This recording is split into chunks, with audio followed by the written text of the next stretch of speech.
cut across to Lata, who's in conversation with Anantha Nageshwaran, Chief Economic Advisor, Anisha Group CEO and MD at Mahindra Group, Anantha Maheshwari, President and CEO at Honeywell at the CNBC TV 18 Global Leadership Summit. And we're not even talking festive season. We're talking September 30th. And revenue 21%. If I look at your volumes for the festive season itself, personal cars since Diwali is 23% for the industry, that is. Two-wheelers are 22%. So very good volumes for the festive season. What would you guide for the full year? And you are not just an automaker. I understood when I was walking with you inside. He tells me that he's only 28% an automaker. What is the rest of your universe telling you? So Lata, first, it's a pleasure being here with you. And you're right.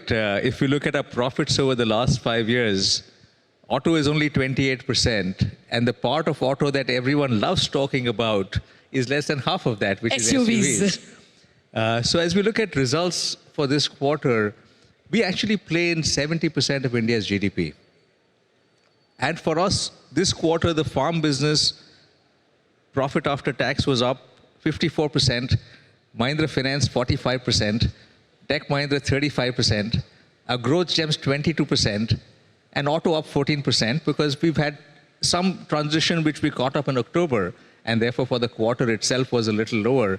But you can just see from that the Indian economy is firing on all cylinders, which allows us to fire on all cylinders. And therefore, I am very bullish about growth. You started with asking the right person for growth forecasts. I'm the wrong person to ask for this, but my forecast would be greater than 8%, 8 to 10% for the next 20 years is what we see from a business standpoint. That calls for a round of applause. Aapke muh mein ghee shakkar. But for the full year itself, what would you guide for the auto sector and for tractors? Are you confident of double digit? Tractors we do see growing in low double digits now. Our initial estimate was mid-single digit or so. Yeah. And auto also was much lower. From an industry standpoint, we see it possibly still in single digits, but our guidance for SUVs has been mid to high teens, which we did last year as well, contrary to the industry, and we expect that to continue this year. Okay. Consumption, of course, is the theme that's been clicking.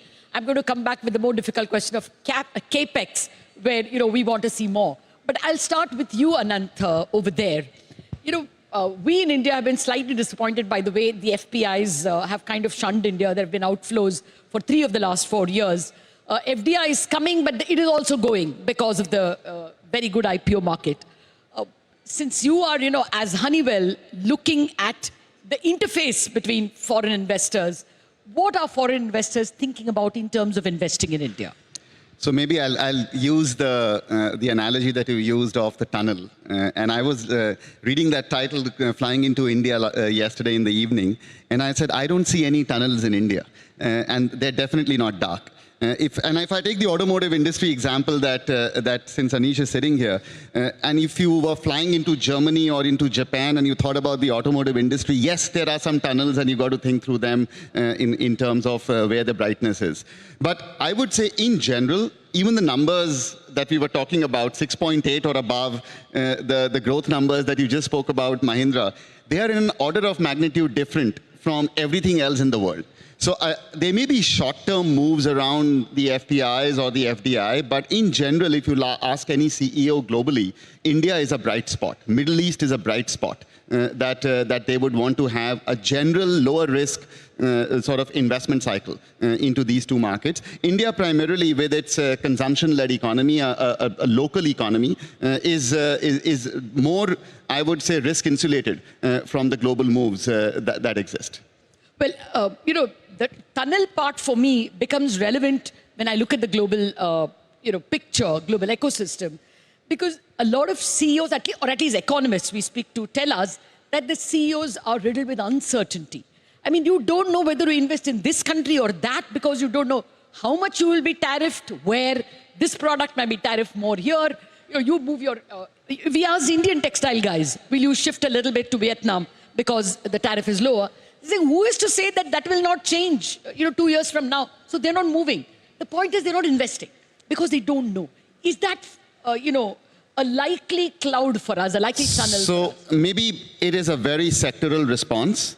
If you are today in the business of supporting the data infrastructure, data centers, the networking, the communications, you are supply constrained on the planet. If you are in this business of supplying any form of energy in any part of the planet, you are supply constrained. Honeywell would know that. If you are in the business of supporting high-tech manufacturing, you are supply constrained. So there are many sectors on the planet which are seeing a very uniform aviation, a very, very uniform investment cycle. So I don't see those sectors as being affected. It is more, I would say, short-term sectors where there may be a little bit of a concern, but in the larger picture, I still see a lot of capex. And I can speak from the conversations in Abu Dhabi and on Monday in Future Investment Initiative in Riyadh the week before that. There is a lot of capex cycle that is being announced and actuated. Okay. Well, that's good to hear. But Mr. Anish Shah, are you enthused by the consumption, that the brilliant numbers that you just reported, to believe that the consumption cycle has picked up enough to enthuse you and other entrepreneurs like you to do more capex? The private capex cycle is not where we would like it to be. The government has done its bit. And now it has to plateau at some point. We have to reduce our fiscal deficit as well. So is private sector picking up the baton well enough? Do you see it picking it up? Let me start with what we've done. Over the last 4 years, we've quadrupled capacity for our auto business. And we're still putting in more capacity. We've added 60% capacity to our tractor business. Yeah. And we're running out of capacity and therefore adding more there as well. Good to hear that. So we have been at the forefront of investing.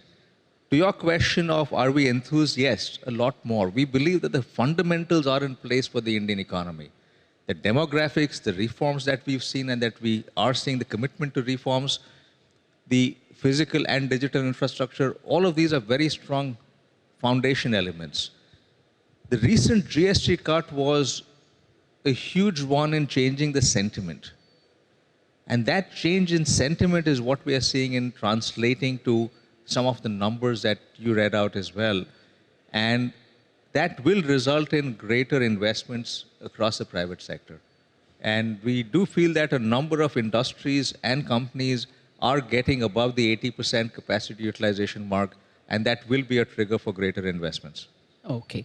Well, that's good to hear. We would like to see it in the numbers as well. When we get capex numbers, we see more of government capex. Private capex is still running behind, though of course it's the larger giant. Dr. Anand Nageshwaran, we understand that we are, pre-budget consultations are starting sometime soon. Market participants who came here said they've already got invitations from the government, from Kartavya Bhavan, for ideas, for feedback.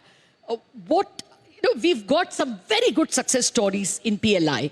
We've got good success stories in the way we've boosted electronics, semi-knockdown and complete knockdown into India, assembling. What are the lessons that we have learned, and how can we ramp up to a faster pace of growth? No, obviously, with the right set of, more than the specific plans, it's the right set of framework, the legal and regulatory framework that enables successes in some of the sectors. For example, removing the inverted duty structures, exempting primary and intermediate raw materials from customs duties, so that making the cost of production cheaper and competitive. Those are all the important success stories which we have learned from the electronic sector and so on. And therefore, making sure that in the process of boosting domestic production, there has to be a complementary goal of plugging ourselves into the global value chain. That's equally important, because I don't think we will succeed only by onshoring everything, but by plugging ourselves more intelligently into the global value system. For example, different countries have been able to have different kinds of leverage with the US administration's tariffs, and those were directly influenced by the amount of leverage they had. So we have to basically, the success of PLI has to encourage us to move from domestic indigenization to strategic resilience, and from then on to becoming strategically indispensable. And that is the lesson we need to draw from the PLI successes and move on to the next stage.